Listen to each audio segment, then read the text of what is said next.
चलिए नमस्कार, स्वागत है आप सभी का साध्य पीएससी एकेडमी में। जैसा कि हम आज से फिर से स्टार्ट कर रहे हैं हमारा छत्तीसगढ़ का इतिहास वाला पार्ट।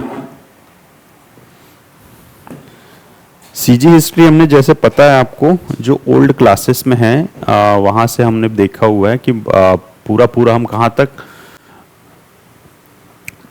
मध्यकालीन कंप्लीट कर लिया था हमने। ठीक है, छत्तीसगढ़ का मध्यकाल हमारा कंप्लीट हो चुका है। प्राचीन और मध्यकाल हमने उसमें बहुत सारे आपके प्रैक्टिस सेशंस भी चलाए हैं, उसमें कंटिन्यूस देखे अपने कि ओल्ड क्वेश्चंस कैसे लिखने, 2, 4, 8 वाले मार्क्स वाले क्वेश्चंस भी हम देखते थे ना। अब उसी से हम आगे चलेंगे कंटिन्यू छत्तीसगढ़ के इतिहास में। ठीक, थोड़ा सा मैं एक बार मोड आपको क्लियर कर दूं। जैसे ये आपको पता है ना 75 मार्क्स, ठीक है, आपको ऑलरेडी पता है। जैसे नंबर डिवीज़न मैं कल भी बताया ही हूँ इसमें, तो ज़्यादा अब उसमें नहीं चलूँगा। अब थोड़ा सा ना आपका मॉडर्न वाला जो पार्ट है हम, ठीक, मॉडर्न हिस्ट्री को किस प्रकार से चलेंगे ऑलरेडी आपने पढ़ा हुआ है। अब जो नहीं भी पढ़े हैं तो आप प्रीलिम्स का जिसके पास एक्सेस है, प्री प्लस मेंस जो जुड़े हैं प्री वाले पार्ट से आप देख सकते हैं शॉर्ट में, या इन शॉर्ट और देखना है तो जो अभ्यास बैच चल रही थी ना, आपको प्लेलिस्ट में इसी चैनल में मिल जाएगा, साध्य पीएससी एकेडमी वाले मेन चैनल में। अभ्यास बैच में मैंने सीजी हिस्ट्री का एमसीक्यू कराया है, उसमें ऑलरेडी क्या एक्सप्लेन करते हुए चला था उसमें। ठीक, तो उसी क्रम में कैसे करेंगे, अब छत्तीसगढ़ के इतिहास को, मॉडर्न हिस्ट्री पार्ट को हम लेंगे और उस पर कंटिन्यू कैसे करेंगे। एक कुछ पार्ट जैसे आज मैं स्टार्ट जैसे करिए 1741 से, कब आपका मराठों का आक्रमण से लेके कुछ पार्ट ले लिया हमने, बिम्बाजी तक का ले लिया। ठीक है, बिम्बाजी तक का ले लिया, फिर वहां से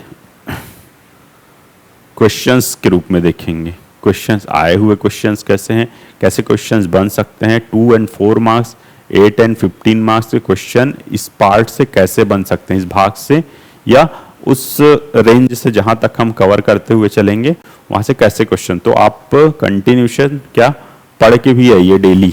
ठीक है, डेली आप पढ़ते चलेंगे, उस पार्ट को कवर करेंगे, फिर वहां से क्वेश्चंस कैसे बनेंगे उसको हम यहाँ देखते चलेंगे। ठीक है, लेकिन रिटर्न में प्रैक्टिस करेंगे, जो भी आप कनेक्टेड रहेंगे वो पार्टिसिपेट करेंगे कि आपके दिमाग में क्या चल रहा है, कि इसको अगर इस क्वेश्चन को हमको लिखना है तो किस वे में लिखेंगे। 2, 4 मार्क्स बहुत सारे थोड़े फैक्चुअल्स रहेंगे। ठीक है, बट थोड़े से कई बार आपको ना इसमें वो भी देता है, एनालिटिकल वे में भी पूछ रहे हैं। ठीक, या 2, 4 का जो फैक्चुअल्स पूछ रहा है वो ऐसा पूछ रहा है आपको हिस्ट्री, सीजी हिस्ट्री में भी, कि जो मतलब ऑड टाइप का है एकदम। बताया ना, जैसे अभी मैंने पहले ही बताया हुआ है, आप देखेंगे लेक्चर्स उसमें आपको पता चलेगा कि 2, 4 में आपको ना एक तो है कैसे टाइप से दे रहे हैं आपके, जो कोई भी शासक है उसके बारे में दे रहे हैं 2 नंबर में लिखने के लिए। कलिंग राज के बारे में 2-3 बार पूछा हुआ है, या कलिंग राज के बारे में पूछा है, कभी रत्नदेव प्रथम के बारे में पूछा है, कभी पृथ्वीदेव प्रथम के बारे में पूछा है, कलचुरियों में जैसे, तो वैसे क्वेश्चंस दिख रहे हैं। और किसी भी शासक के बारे में आपको पूछ दिया, ठीक है, 2 मार्क्स फॉर व्यक्तित्व के बारे में, तो ये पर्टिकुलर वो 1-2 क्वेश्चन तो वहां से आ ही रहे हैं आपके, चाहे वो स्टार्ट से लेके आपके प्राचीन छत्तीसगढ़ के इतिहास से लेके मॉडर्न तक जाएं, हम लोग आधुनिक तक जाएं, तो वहां पे व्यक्तित्व से रिलेटेड क्वेश्चन आ ही रहा है। वो किसी के बारे में आपको, चाहे फिर आप प्राचीन से उठा के कोई भी जैसे शासक थे ना, आपको महाशिव तिवरदेव के बारे में पूछे, आपका हर्षगुप्त के बारे में पूछे, बालार्जुन के बारे में पूछे, चाहे फिर आपका वही बताया आपका कलचुरियों के बारे में किसी को उठा दे, तो इतने शासक हुए ना। वैसी मॉडर्न साइड में जाएंगे तो कैसे क्वेश्चंस आ रहे हैं। ठीक, 2, 4 मार्क्स में ये क्वेश्चंस आ रहे हैं, साथ ही साथ और अन्य जैसे खासकर 4 मार्क्स, 8 मार्क्स, 15 मार्क्स। ठीक, ये 2 मार्क्स वाले तो आपके वो वाले क्वेश्चन दिख रहे हैं ना, बताया जैसे व्यक्तित्व के क्वेश्चन दिख रहे हैं। चलो एक बार देख लेते हैं लास्ट और क्वेश्चंस। एक बार फर्स्ट आज ना वहीं से स्टार्ट करते हैं, 2 और 4। अभी 2-3 दिन फोकस कर रहे हैं 2 और 4 का, फिर आपका ठीक, मैंने प्राचीन और उससे तो बहुत सारे 2, 4 के बताए हुए हैं आपको। कैसा, सिंघनपुर जैसे गुफाओं के बारे में है, वहां पे विषय वस्तु के बारे में पूछ रहे हैं ना, गुफाओं के बारे में पूछ रहे हैं क्या है विषय वस्तु। सातवाहन के साक्ष्यों के बारे में डायरेक्ट मैंने उसमें नोट्स भी करवाया है ऑलरेडी उसमें। तो आपको वन डम पॉइंट टू पॉइंट लिखना है। 2 मार्क्स में आ रहा है तो पॉइंट टू पॉइंट आप दे दीजिए, कहाँ से क्या सिक्के मिले, कहाँ से क्या, आप जैसे बूढ़ी खार की प्रतिमा मिली और आपका कियारी का काष्टम मिला, चुंजी का से, इसी टाइप से आपको ठीक। मैं 2 मार्क्स में भी जैसे अपन रिटर्न में देखते हैं 2 मार्क्स 4 मार्क्स में पॉइंट टू पॉइंट रिटर्न लेते चलेंगे ठीक। मॉडर्न का भी देखेंगे फिर किस किस प्रकार से आपका पूछा गया है 2 मार्क्स में ठीक। मैं इसको पार्ट वाइज डिवाइड कर रहा हूं, जैसे हमारा सिलेबस है ना। चलो मैं यहां से ही बताता हूं आपको सिलेबस से।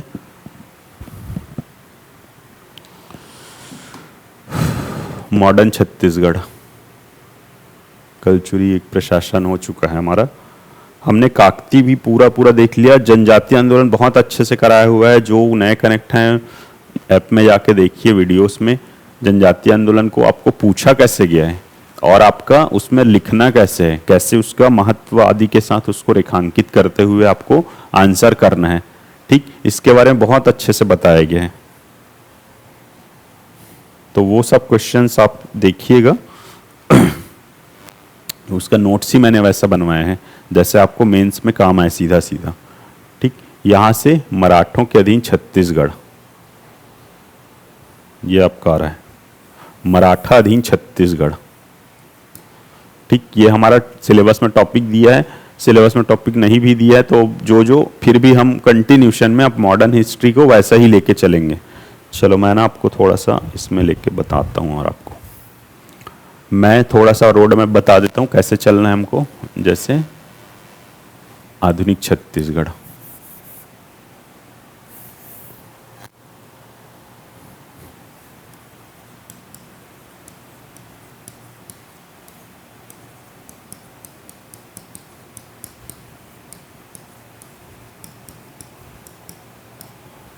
सोर्स बोलेंगे तो मैं राम कुमार बिहार और आपका गीतेश कुमार अमरोहित से ही ले रहा हूँ। वहाँ से ही आपको थोड़ा सा क्योंकि वाइड पढ़ना पड़ेगा अभी के टाइम पे आपको, जैसे हमारा पीएससी पूछ रहा है ना, तो थोड़ा सा आप इस पेपर में आपका पूरा पेपर 3 जो है वो पूरा रिटर्न पेपर है। आपको पता है यहाँ भी टाइम कम पड़ने वाला पेपर है।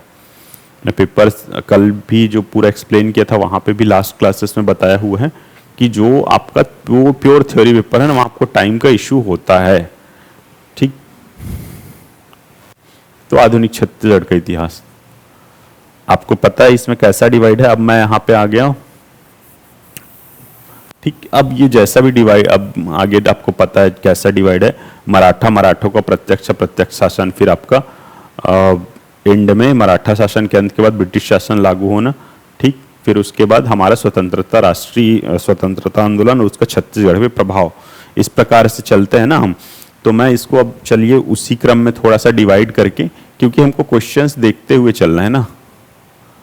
तो आज हम जैसे कुछ पार्ट को ले रहा हूं, मैं इसमें थोड़ा सा ना एक्सप्लेन भी करते चलूंगा आपको, बाकी आपको पढ़ के आते जाना है। आज मैं बहुत छोटा पार्ट ले रहा हूं। चलो 1741 से 1758 तक आज फर्स्ट क्लास है। ये आप अभी देखते हैं इसको, थोड़ा सा इसका स्टोरी लाइन देखेंगे, फिर इसमें क्वेश्चन आंसर देखते चलेंगे कैसे टाइप से क्वेश्चन आंसर्स बनेंगे इस पार्ट में ठीक है। या पहले बने हैं उसको लेंगे, फिर आपका नवीन और कैसे प्रकार से बन सकता है।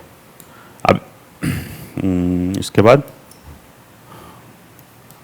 58 से 1818 तक पूरा लीजिएगा। 1818 से हम सीधा 1853 तक का ठीक। भले 2 डेज में कंप्लीट करें इसको, बट आप इसका, और अगर हमारा बच जा रहा है तो हम 2 डेज में कंप्लीट करेंगे, बट देखेंगे सभी पार्ट्स को ऐसे ही लेके चलेंगे ठीक। फिर आपका ठीक 54 तक ले लो इसको। ये आप क्योंकि आप पढ़ के आते जाइए इसको ठीक है। ब्रिटिश शासन ये वाला, इसमें जितने भी घटनाक्रम हुए सभी को लेना है ना हमको सिर्फ ठीक है। फिर राष्ट्रीय आंदोलन, चलो इसको आगे देखेंगे।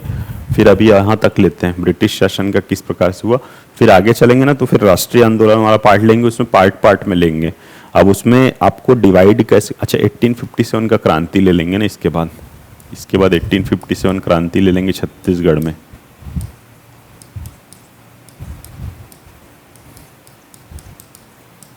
जब राष्ट्रीय आंदोलन आएगा ना तो उसमें सब पार्ट को अलग अलग डिवाइड कर लेंगे हम, पत्र पत्रिकाएं अलग, व्यक्तित्व के बारे में अलग, और साथ ही साथ कुछ संस्थाएं हुए उसके बारे में अलग, और क्या क्या घटनाक्रम हुआ। ठीक, छत्तीसगढ़ में बंग भंग हो रहा है, जैसे छत्तीसगढ़ में असहयोग आंदोलन हो रहा है, तो ये इस घटनाक्रम को अलग अलग देखेंगे, उसमें क्वेश्चंस कैसे बनेंगे यहीं पे उसको रिटर्न वे में देखते चलेंगे। ठीक है, क्योंकि हमारे पास देखो आप चाहे इस वर्ष दे रहे हैं तो आपके पास तो ऑलरेडी टाइम कम है, तो आपको पूरा पूरा लिखने पे फोकस होना चाहिए। ठीक है, क्योंकि इसमें आप बहुत ज़्यादा इसको ना अब यहाँ पे, क्योंकि ना आपको छत्तीसगढ़ के हिस्ट्री में आपको जो पढ़ना था प्री के लिए फैक्ट, वो आपने पढ़ा हुआ है, बहुत सारी चीज़ें कवर है, आप कॉन्फिडेंस रखना करें। फैक्ट जो है प्री के लिए अच्छा है, तो आपका बहुत सारे क्वेश्चंस बनेंगे। ठीक, आपके पास एटलीस्ट फैक्ट तो अच्छे, आंसर राइटिंग फिर यहाँ पे देखते चलेंगे कैसे टाइप से उसको अरेंज करना है। ठीक है, पूरा डॉट टू डॉट एकदम वैसे जैसे आपको स्कैटर्ड वे में है याद, पर उसको अरेंज कैसे करना है आंसर्स को यहाँ पे देखेंगे। तो फैक्ट आपके पास है ना, तो फिर ये बहुत सारे कवर हो जाएंगे चीज़ें। अब आप इसको ना बहुत शॉर्ट वे में एक घंटा देख के भी आपको, अगर आप इसको 1 घंटा पढ़ रहे हैं ना, 3 घंटे इसको लिखने का प्रैक्टिस कीजिए इस पेपर में। ठीक है, हालांकि 3 घंटा तो अभी आपके लिए एक ही पेपर के लिए देना काफ़ी हो जाएगा, मतलब आप जैसे आधा घंटे पढ़ें तो 1-1.5 घंटा आप काफ़ी है, इसको रिटर्न वे में देखते जाइए। ठीक है, जो फैक्ट है प्री के लिए वो पूरे पूरे काम आने हैं। ठीक है, यही फैक्ट को कन्वर्ट किस में करना है, मेंस में करना है, specially for 2 and 4 marks. 8 and 15 का जो एनालिटिकल क्वेश्चंस आएंगे ना, उसको फिर कैसे डील करना है, जो एकदम आधे टेढ़े क्वेश्चन रहेंगे उसको देखते चलेंगे। तो अभी जैसे मैं बता रहा था 1741 से लेके आपका 1758 तक का। ठीक,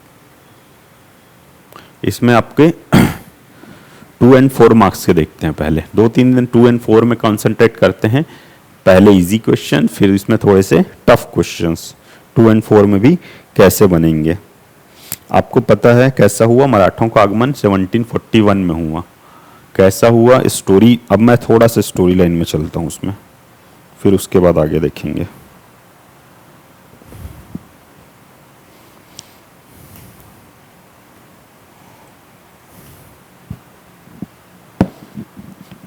क्योंकि ऐसा नहीं कि इसी पार्ट से पूरा पूरा आपका वो हो जाएगा, एकदम फास्ट वे में लेके चलना पड़ेगा, क्योंकि आपको देखेंगे ना जैसा डिवाइड है, पार्ट 3 है, तो इसमें भी आपको अब अननोन रूप से आपको पता है हिस्ट्री कैसा डिवाइड है, प्राचीन, मध्य और आधुनिक, 3 पार्ट में डिवाइड है। आपके पास 2 नंबर में कितने क्वेश्चन आएंगे, मान लो सीजी हिस्ट्री में आना है, सीजी हिस्ट्री का ही लूँ मैं, 2 नंबर के आपके 8 क्वेश्चन आने हैं। अभी 8 क्वेश्चन तेरा सॉरी आपका ना मध्य और सॉरी प्राचीन, आधुनिक और मध्य 3 भाग में ऑलरेडी डिवाइड हो गए। तो मान लो 3-3 क्वेश्चन आ रहे हैं, 3 यहाँ से कभी दे दिया, कभी यहाँ से 2 दे दिया, कभी यहाँ से 2 दे दिया, ये कुछ भी हो सकता है ना। तो 3-3-2 हो सकता है, 3-2-3 हो सकता है, 2-3-3 कैसे भी डिवाइड कर देगा क्वेश्चन को। ठीक, वैसे 4 मार्क्स में आना है तो वो भी कितने आने हैं आपके, 5 क्वेश्चन आने हैं। कभी यहाँ से 3-1-1 कर दिया, कभी यहाँ से 2-2-1 कर दिया, ये किस ऐसे टाइप से कहीं भी डिवाइड रहेंगे ना ये।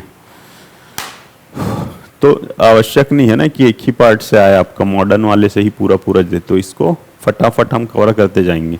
ठीक, 1-2 आपको प्रैक्टिस के लिए मैं बताते चलूंगा कैसे कैसे है। अब आपको एक जैसे उसके बारे में पता चल गया है भाई, किसी व्यक्तित्व के बारे में, तो आप बाकी को पढ़ते जाइए थोड़ा सा। ठीक है, पढ़िए, अपने से लिख के देखिए, और शीट आपको प्रोवाइड भी करा दी जाएगी वैसी स्पेस वाली जैसे अभी मेंस में आई है, तो उस पर आप कंटिन्यू लिख के प्रैक्टिस करते जाइए। आपको 5 लाइन में कैसे टाइप से आंसर करनी है और अच्छी आंसर करनी है, ये चीज़ें प्रैक्टिस से ही सुधरते चलेंगी आपकी ओर। चलो देखता हूँ मैं।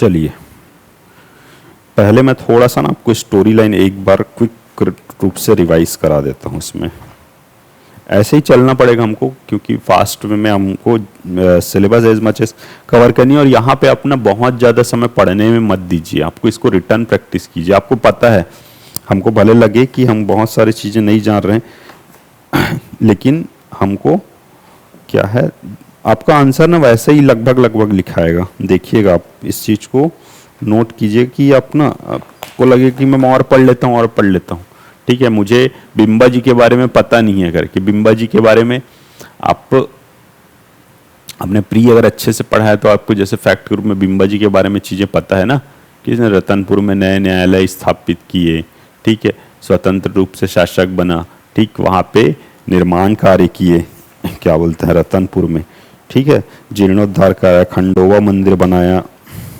तो संघेश्वर शिव मंदिर बनाया, ये सब चीज़ जैसे निर्माण हो गए उनके, ठीक, प्रशासनिक एकीकरण किया, राजनांदगांव खुज्जी जमींदारी बनाया, और क्या था। तो अब आपको देखो, ये स्कैटर्ड वे में थोड़ा सा तो कुछ पता है ही ना आपको। अब मैं इसी को आपको वापस इसमें आता हूँ, तो अब इसी को आपको अरेंज करके लिखना है। कैसे? 2 मार्क्स में पूछ दिया आपको,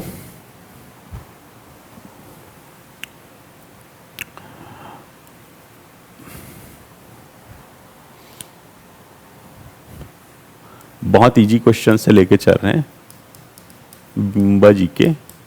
अच्छा चलो, मैंने 1741 से लेके 58 तक का पहले थोड़ा सा रिवाइज करा देता हूँ, फिर क्विक रूप में चलते हैं, ठीक। फिर बिम्बा जी वाला सर नेक्स्ट में आ जाएगा। मैं एक बार 1741 में क्या हुआ था, जैसे आपको पता है, भास्कर पंथ का आक्रमण हुआ। कौन था? रघुनाथ सिंह शासक था। भास्कर पंथ आक्रमण हुआ, रघुनाथ सिंह ने क्या किया, अपना सरेंडर कर दिया ना, ठीक है,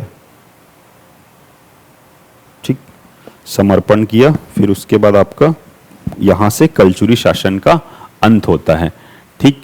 फिर क्या हुआ, अगेन आगे जाएंगे तो उन्होंने क्या, प्रतिनिधि के रूप में रघुनाथ सिंह को कैसा आपका शासन करने दिया। फिर 1745 में क्या हुआ, उनकी मृत्यु हुई। फिर क्या हुआ आपका, मोहन सिंह को नियुक्त किया। मोहन सिंह फिर 1757 तक वो भी शासन करता रहा।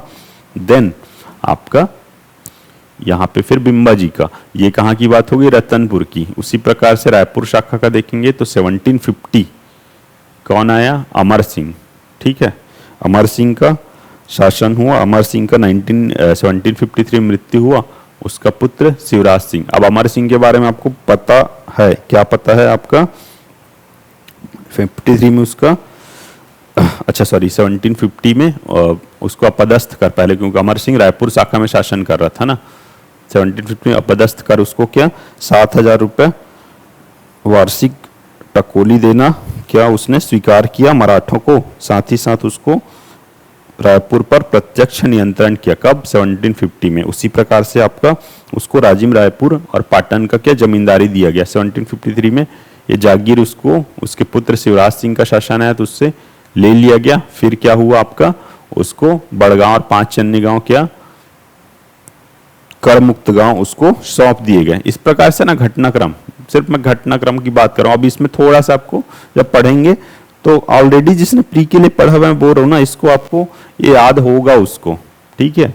नहीं तो एक बार क्विक पढ़िए, इसमें नहीं कि एकदम सिर्फ यहीं पे आपको पूरा पूरा टाइम दे दिए ना इसको अच्छे से लाइन टू लाइन याद करने में। हमको लाइन टू लाइन याद करते नहीं बैठे रहना, इसमें हम कर भी नहीं पाएंगे हम, क्योंकि हमारा सिलेबस इतना बड़ा है ना। छत्तीसगढ़ का हिस्ट्री इतना छोटा सा लिखा हुआ है बट सिलेबस कितना बड़ा है आपका। अब आपको क्वेश्चन कहाँ से बनेंगे मैं बता रहा हूँ आपको। ऐसी क्वेश्चंस, एक क्वेश्चन में बताया ना व्यक्तित्व,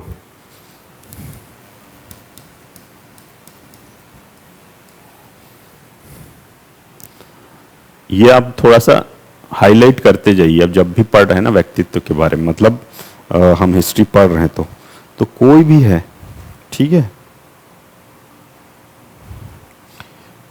हर चीज हमको तो एकदम पूरा डिटेल पता नहीं है किसी के बारे में। अब आपको पूछते यहीं पे भास्कर पंत पूछेगा, 2 नंबर में भास्कर पंत के बारे में लिखना है। बताइए कैसे करेंगे भास्कर पंत के बारे में। ठीक, अब आपको स्टोरी लाइन पता है कैसे 1741 में भास्कर पंत आया, यहाँ पे रघुनाथ सिंह का शासन था और आपका रघुनाथ सिंह का शासन था, उसका पदस्थ किया कौन था, भास्कर पंत। अब इसको ना, इसको आपको इसी को लिखना है। तो अब आपको देखो 5 लाइन है, अब मैं इसमें जाऊंगा, मैं पॉइंट वाइज लिखूं, चाहे आप 1 2 3 बोल के लिखो, चाहे बुलेट डाल के लिखो, कम से कम 4-5 लाइन इसको बारे में 4-5 पॉइंट पता होना चाहिए। ठीक है, तो कौन था ये, मराठा, सबसे पहले कौन था ये, रघुजी प्रथम का सेनापति था। ठीक है, रघुजी प्रथम का क्या था, रघुजी प्रथम था ना सबसे पहले जो शासक जो इसके काल में ये आक्रमण किया था, वो रघुजी प्रथम का सेनापति। ठीक, और क्या था ये, ठीक, हाँ अब क्या है और क्या घटनाक्रम आपको पता है, बंगाल विजय अभियान के दौरान कहाँ आक्रमण किया, रतनपुर पर, आप लिखो ना।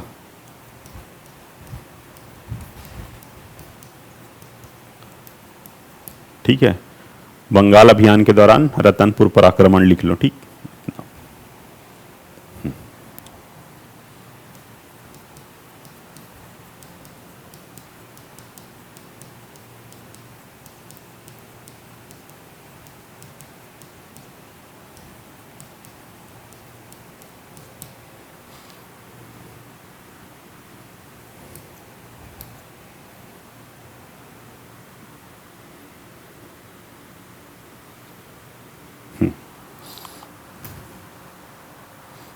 ठीक है, फिर क्या है आपका,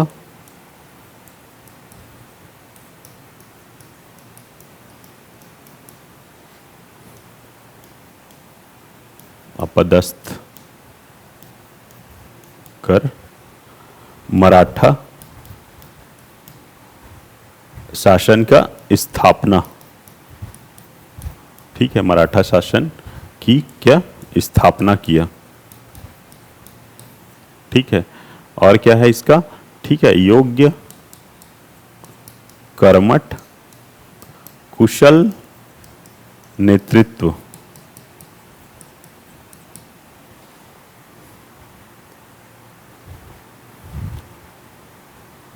सेनापति था। ठीक, तो ये देखो आपके पास ना है वहीं से चीजें, हमको नहीं पता भास्कर पंत वगैरह बहुत ज्यादा नहीं पता, लेकिन हमको क्या 4-5 पॉइंट यहीं से मिल गया ना। ठीक, एक और है इसका कि इसका हत्या कर दिया गया था ना आगे चल के। ठीक, आप वो भी पॉइंट ऐड कर सकते हैं। तो देखो अननोन वाला चीजें भी एकदम हर चीज नहीं पता आपको, वो बिंबा जी के बारे में बोल दे तो आप पूरा 1 पेज भी भर सकते हैं, 8 नंबर में क्वेश्चन बन सकता है। मुझे पता है अभी 15-8 वाला घटनाक्रम में जाएंगे तो बिंबा जी के बारे में आपको ना बुक में ऑलरेडी बहुत सारा चीज मिलेगा। ठीक है, बिंबा जी के बारे में भी आपको मिलता है ना, बहुत सारा चीज मिल जाएगा एक बार में। लेकिन आपको मैं बोलूं भास्कर पंत के बारे में, आपको किसी और ऐसा है उसके बारे में बोल दिया, कैसा आपका जैसे मैंने कल भी बोला था जो अननोन है, जैसे चिमना जी भोसला हो गया है ना, एकदम अल्पकालिक थे, उनके बारे में बोल दिया। आनंदी बाई के बारे में बोलेगा, किसी के बारे में भी बोल रहा है, तो आपको ना 4-5 पॉइंट्स बनाने आने चाहिए उसमें। ठीक है, 4-5 पॉइंट्स हमको पता होने चाहिए, और ये इसको लिखिए आप। ठीक है, अच्छा से लिखिए इसको। ठीक है ऐसा आप इसको दे सकते हैं। ठीक, तो 2 नंबर में ट्राई करना है, अच्छा हमको टू द पॉइंट लिखना है। उसका हो सकता है विशेषता का तो उल्लेख करना ही है, अब जैसे सेनापति उसके कार्यों, अब इसके कार्य में, अब आप मैं इसको और मैं मॉडिफाई करना चाहूं तो फिर इसमें कर सकता हूं इसको।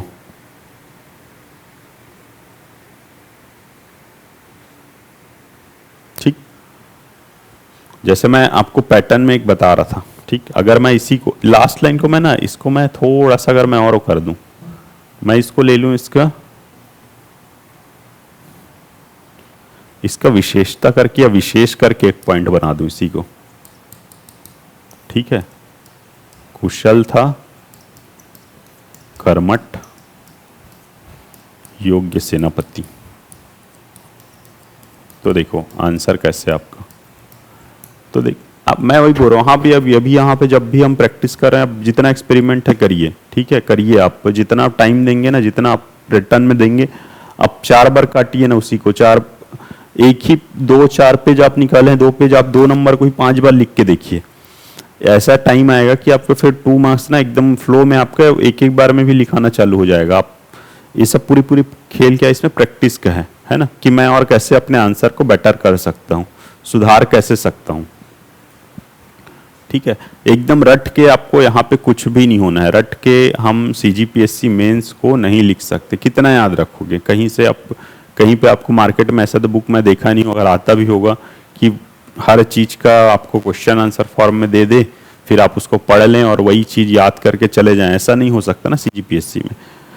तो ये आपको ना आंसर बनाना सीखना पड़ेगा, ठीक है। और इसी प्रकार से अब मैं और दूं, चलो यहीं से अभी मैं 1741 से 58 वाला चल रहा हूं ना, मैं बिंबा जी को कल लेंगे उसको, ठीक है। 58 से आपका 88 का, ये वाला देखे थे ना, 58 से 88 का कहाँ पे हम देख रहे थे,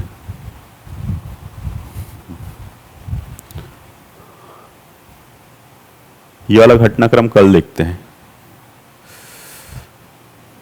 58 से 1818 तक का ना, ठीक है, कल में हो पाएगा, कल में 2 दिन में करेंगे उसको, कल या परसों में 1818 तक पूरा 248 में लेंगे।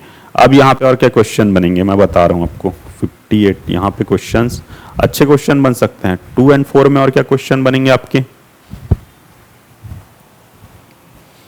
2 और 4 में मैं और क्वेश्चन ले रहा हूँ इसमें, इसी पार्ट से आपका मोहन सिंह, 2 मार्क्स आप लिख के देखिए, मोहन सिंह और अमर सिंह और रघुनाथ सिंह, ठीक है, रघुनाथ सिंह के बारे में नहीं लिखे थे ना हमने।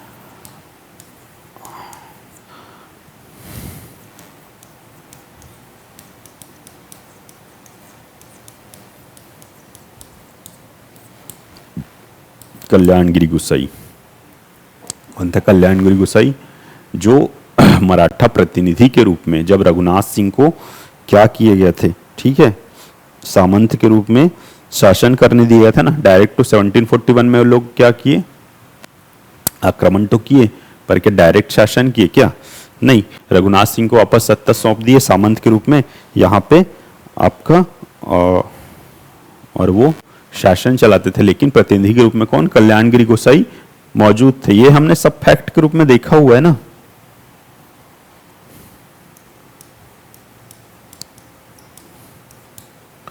आप देखेंगे तो ना आपको पता चलेगा, आपके टॉपर्स भी ना इसी को ही आंसर कर रहे हैं और अच्छे से कर रहे हैं, बस वो थोड़ा सा इसको स्ट्रक्चर्ड वे में आंसर कर रहे हैं इसी क्वेश्चंस को, जो क्वेश्चंस आपको दिखाई दे रहा है, ठीक।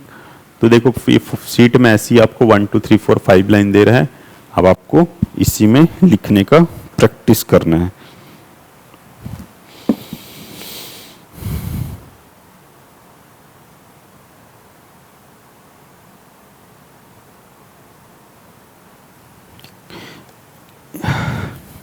आज फर्स्ट डे है तो मैं थोड़ा सा ना घटनाक्रम को आप पढ़ने पे जाइए, जहां पे अभी आप लोग हम लोग का फोकस एकदम फैक्ट पे रहता था ना, कि मोहन सिंह कब बना, कब अपदस्थ हुआ, हमको डेट या ईयर याद रख रहे हैं, तो अब कैसे हुआ, ठीक, कैसे बना, उसमें घटनाक्रम क्या हुआ, ठीक है। मोहन सिंह के बारे में जैसे लिखना है मेरे को, मोहन सिंह,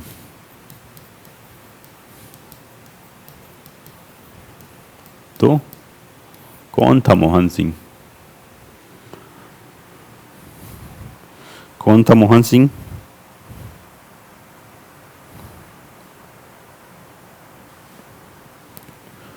तो आपके पास पॉइंट क्या क्या है, कलचुरी रघुनाथ सिंह का दत्तक पुत्र,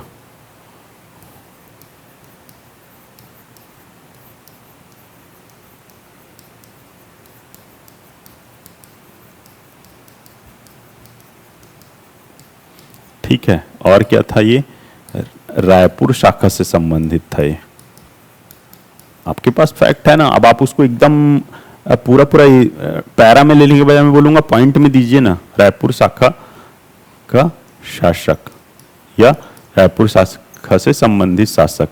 ठीक है, अब आपको पता है 1745 में क्या हुआ, रघुनाथ सिंह की मृत्यु के बाद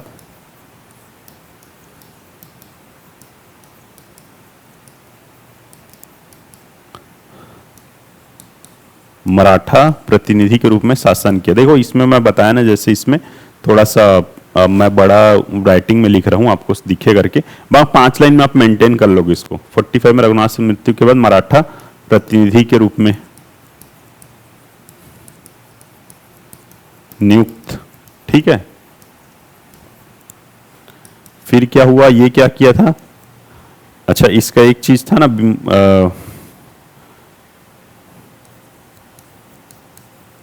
मराठा शासन के खिलाफ क्या किया था, बगावत किया था। ठीक है, इसको मैं थोड़ा सा जूम कर रहा हूं तो ये, और क्या हुआ 1757 में मृत्यु। अब मेरा पॉइंट देखो 1 2 3 4 5 पॉइंट है, ये आप ट्राई कीजिएगा 5 लाइन में खत्म करना है। मेरे पास 5 पॉइंट मिल गया ना, 5 लाइन में खत्म करूं, 5 लाइन दिख भी रहा भारत जैसे, तो ऐसे ही टाइप से ही आपको लेके चलना है।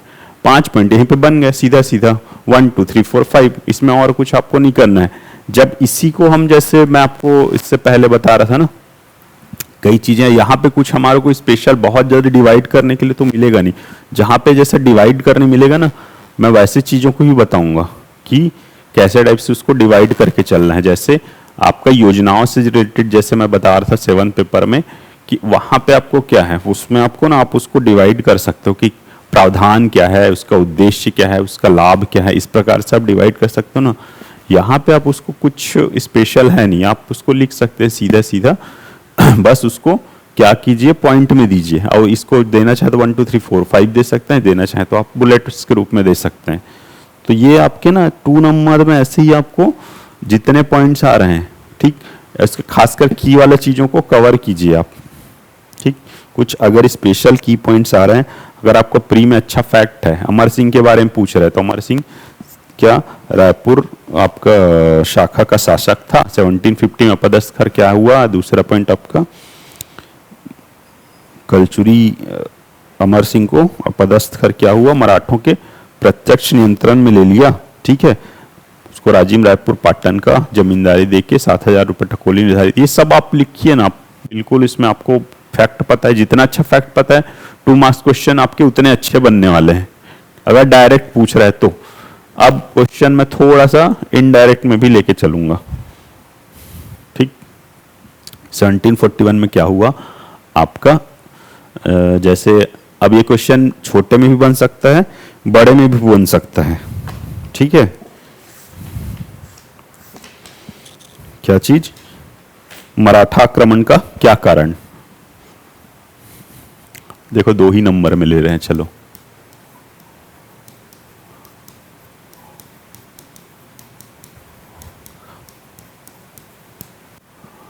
आपको सबको पता है, बस इसको ऐसा नहीं करना है कि सिर्फ 2 पॉइंट देके खत्म करना है। अब आपके पास 5 लाइन है ना, अब ऐसे में 5 लाइन है आपके पास। मैं तो बता रहा हूं आपको, अगर अमर सिंह के बारे में हमको ज्यादा पता है, हम या मोहन सिंह के बारे में ज्यादा पता है, हम इसको ऐसे नहीं, ठीक है, यहां से हमने जैसे बुलेट्स लेके चालू किए हैं, ऐसे दे रहे हैं। ठीक, ये एक पैटर्न है, या तो हम यहां से जैसे 1, अगर मेरे को ऐसा कुछ है कि बहुत सारे पॉइंट्स है, मैं 2 यहां से चालू कर दिया, 3 यहां से चालू कर दिया, 4 यहां से चालू कर दिया, ऐसे टाइप से भी दे सकता हूँ ना। अगर छोटे छोटे बहुत सारे पॉइंट्स है मेरे पास, 8-10 पॉइंट्स है कहीं लिखने के लिए, जैसे आपको सीधा सीधा कोई पेपर है ना,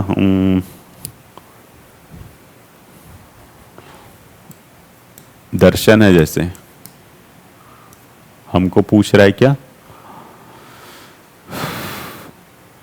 अष्टांग योग के बारे में लिखने बोल रहा है, तो 8 तो लिखोगे ही ना उसको, तो यहाँ पे पॉइंट्स दो 1 2 3 4 5 6 7 8, ऐसा आपको 8 पॉइंट तो देना ही है ना उसमें, तो आप उस प्रकार से भी लेके चल सकते हैं। ठीक, मराठा आक्रमण के कारण बोल रहे हैं। ठीक, क्या है कारण, सबको पता है, सबको पता है मराठा आक्रमण कारण। अब आप लिखिए इसको, पॉइंट्स में दे दीजिए सीधा सीधा, क्या कि छत्तीसगढ़ की या रतनपुर राज्य की उपजाऊ भूमि। कैसा था, रतनपुर राज्य था ना,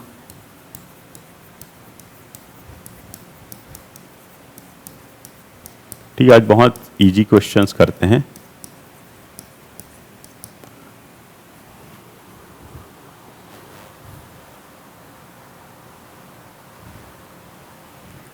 ठीक है, उपजाऊ भूमि, फिर क्या है आपका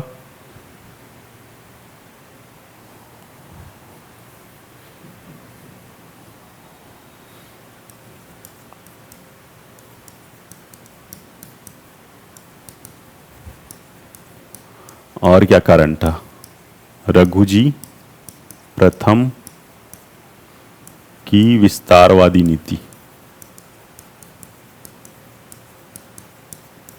ठीक, मैं बोल रहा हूँ ना, जैसे पेन से आप लिखेंगे ना तो ये छोटा छोटा रहेगा, इतना ऐसा डट के साथ में एकदम चिपक के नहीं रहेगा, तो थोड़ा सा क्लियर विजिबल होनी चाहिए। राइटिंग आप कितनी होनी चाहिए कि समझ में आए सामने वाले को, पेज का जो गेपिंग वगैरह है वो इतना हो कि सामने वाले को स्पष्ट रूप से दिखे। ठीक है, बहुत ज़्यादा एकदम ज़्यादा राइटिंग में जैसा बहुत ज़्यादा अच्छा है तभी आपको नंबर मिलेगा, ऐसा नहीं। अच्छा है तो बहुत अच्छी बात है, वो तो आपको बेनिफिट ही देगा। ठीक, और क्या था फिर, रतनपुर के कमजोर शासक,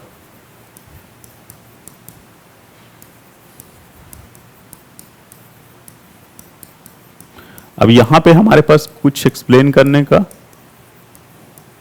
रघुनाथ सिंह का पुत्र वियोग, ठीक है, उसके पुत्र मरे थे तो वो शासन प्रशासन में पूरी तरीके से निष्क्रिय हो चुका था। ठीक है,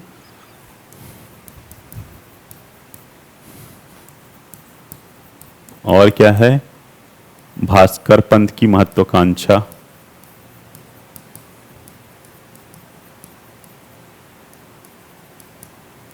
और क्या है,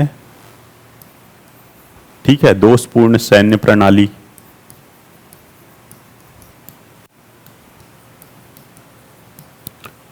ऐसा। ठीक, मैं लाइन किस पर आ गया हूं, बट आपको ना इस लाइन के अंदर ही खत्म करना है नेक्स्ट क्वेश्चन के पहले। ठीक है, इसको थोड़ा सा मैं जूम करके एक बार ट्राई करता हूं लिखने का, तो फिर शायद सही पे आएगा। ठीक, तो इस प्रकार से ना ये आपका हो गया। ठीक है, इस प्रकार से हमारा ये आपका क्वेश्चन का आंसर हो गया। ठीक, और आप अगर पॉइंट्स ना आप एडजस्ट करके और अच्छा डाल सकते हैं, जैसे राजवंश का विभाजित होना इसमें है ना, कमजोर शासकों का दौर ये हमने लिखा हुआ है, और क्या था, अयोग्य अक्षम शासक, मोहन सिंह का षड्यंत्र, ये सब पढ़ा हुआ है। ये ऐसे ही है, डायरेक्ट क्वेश्चंस है, डायरेक्ट क्वेश्चंस है। इसी में एक और क्वेश्चन बन सकता है, कैसे, मराठा आक्रमण के परिणाम क्या हुए। ठीक, परिणाम क्या हुए, तो मराठे विजयी हुए, छत्तीसगढ़ में मराठा शासन का आरंभ हुआ। ठीक, कलचुरियों की जो वैभवशाली परंपरा जो सत्ता चल रही थी उसकी क्या समाप्ति हुई। ठीक है, फिर क्या हुआ, रतनपुर के खजाने पे क्या पूर्णतः मराठा आधिपत्य हो गया।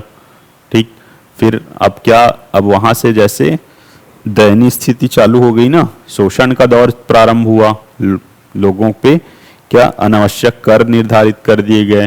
ठीक है, तो ये सब चीजें आपका इसमें आ जाएगा। ये अपना डायरेक्ट, ये सब डायरेक्ट पॉइंट्स हैं, डायरेक्ट पॉइंट्स है, और ये कुछ स्पेशल्स वो नहीं है क्वेश्चन आपके जिसमें आपको बहुत ज्यादा सोचना पड़ेगा।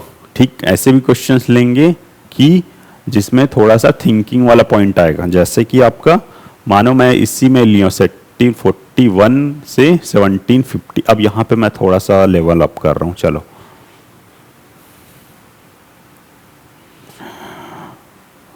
4 मार्क्स में जंप कर लेते हैं। ठीक है, 4 मार्क्स में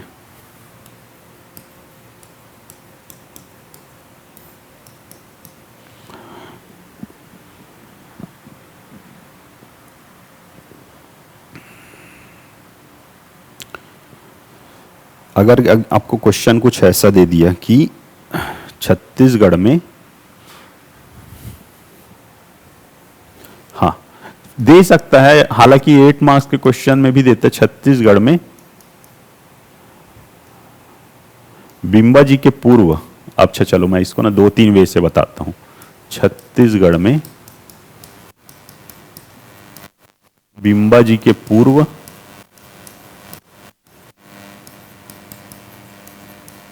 मराठा शासन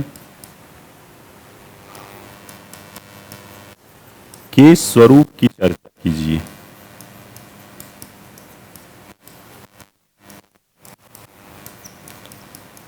चलिए, ऐसा क्वेश्चन एक बन गया। ठीक, इसी क्वेश्चन को और कुछ दे दिया कि आपका भास्कर पंथ के आक्रमण के बाद या तो फिर 1741 ईस्वी के बाद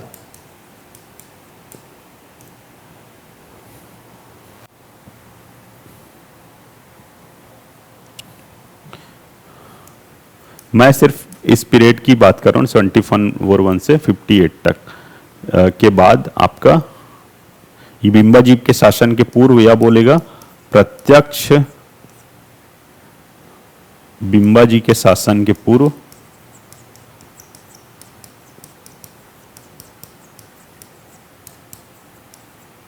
कैसा था, मराठा शासन का स्वरूप कैसा था।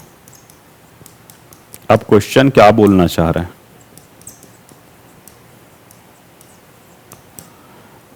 क्वेश्चन यहां पे क्या पूछ रहा है, आप थोड़ा सा देखिए ऐसे क्वेश्चंस क्या हो रहे हैं। मराठा शासन का स्वरूप के बारे में पूछ रहे हैं ना, स्वरूप कैसा है।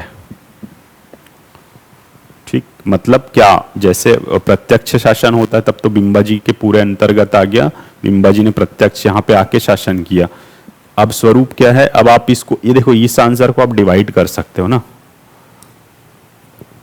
इसी में ले लेता हूं मैं 70 के पूर्व मराठा शासन का स्वरूप। चलो ठीक, मराठा शासन का स्वरूप। तो अब इसको कैसे टाइप से डिवाइड कर सकते हैं, बताइए आप इसको कैसे टाइप से डिवाइड कर सकते हैं, क्या लग रहा है आपको कैसे टाइप से इसको हम डिवाइड करेंगे। अब मैं इसको या तो शासकों के रूप में भी डिवाइड कर सकता हूं, कैसे, जैसे मैंने पहले ले लिया,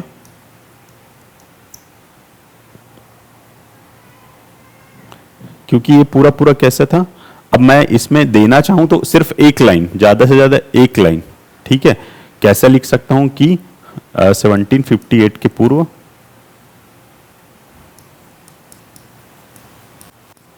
रतनपुर में कैसा था,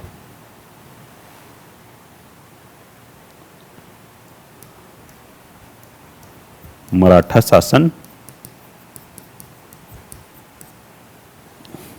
की अप्रत्यक्ष प्रणाली लागू थी। बस, क्योंकि हमने इसमें बता भी दिया लागू था, अब इसमें रघुनाथ सिंह के अंतर्गत बोल दिया मैंने।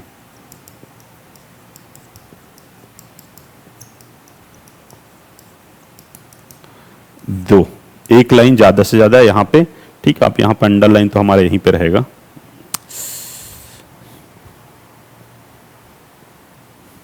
मैंने ले लिया रघुनाथ सिंह के अंतर्गत।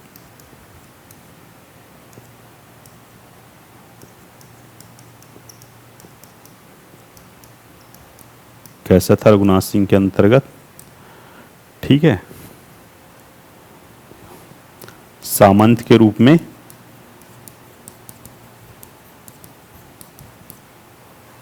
शासन, ठीक है, और कॉमा करो मराठा प्रतिनिधि के रूप में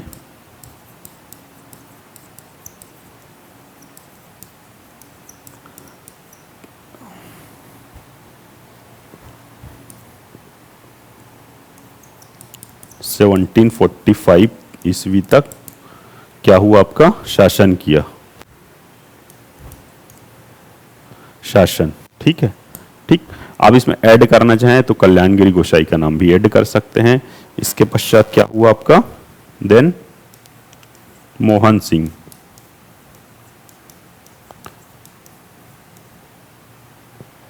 ठीक है, क्या हुआ, मोहन सिंह के अंतर्गत। ठीक है, ये भी क्या किया था, आपका सामंत के रूप में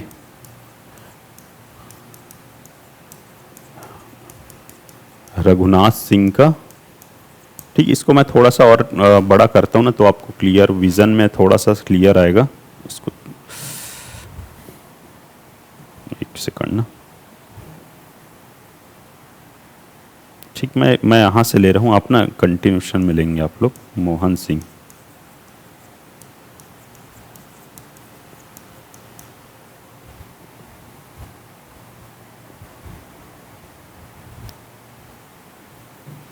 चलो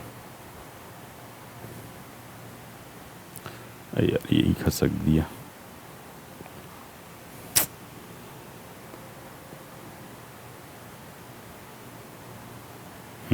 ठीक है, मोहन सिंह के अंतर्गत कैसा था आपका? सामंत के रूप में, सीधा सीधा, ज्यादा आपको लंबा नहीं लेना, सामंत के रूप में रघुनाथ सिंह का स्थान लिया।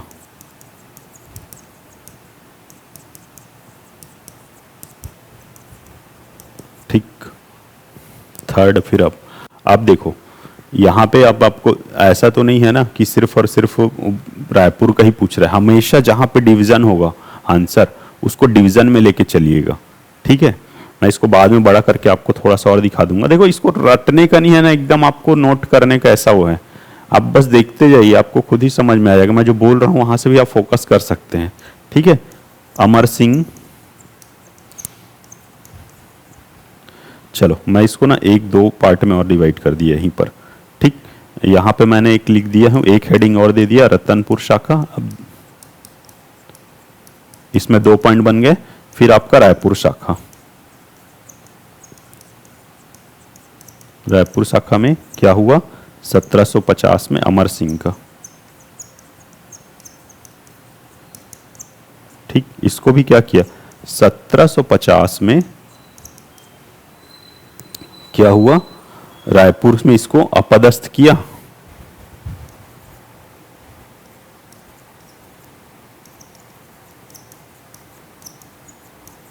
नियंत्रण, जहां क्या 1753 तक इसने क्या प्रतिनिधि के रूप में शासन किया।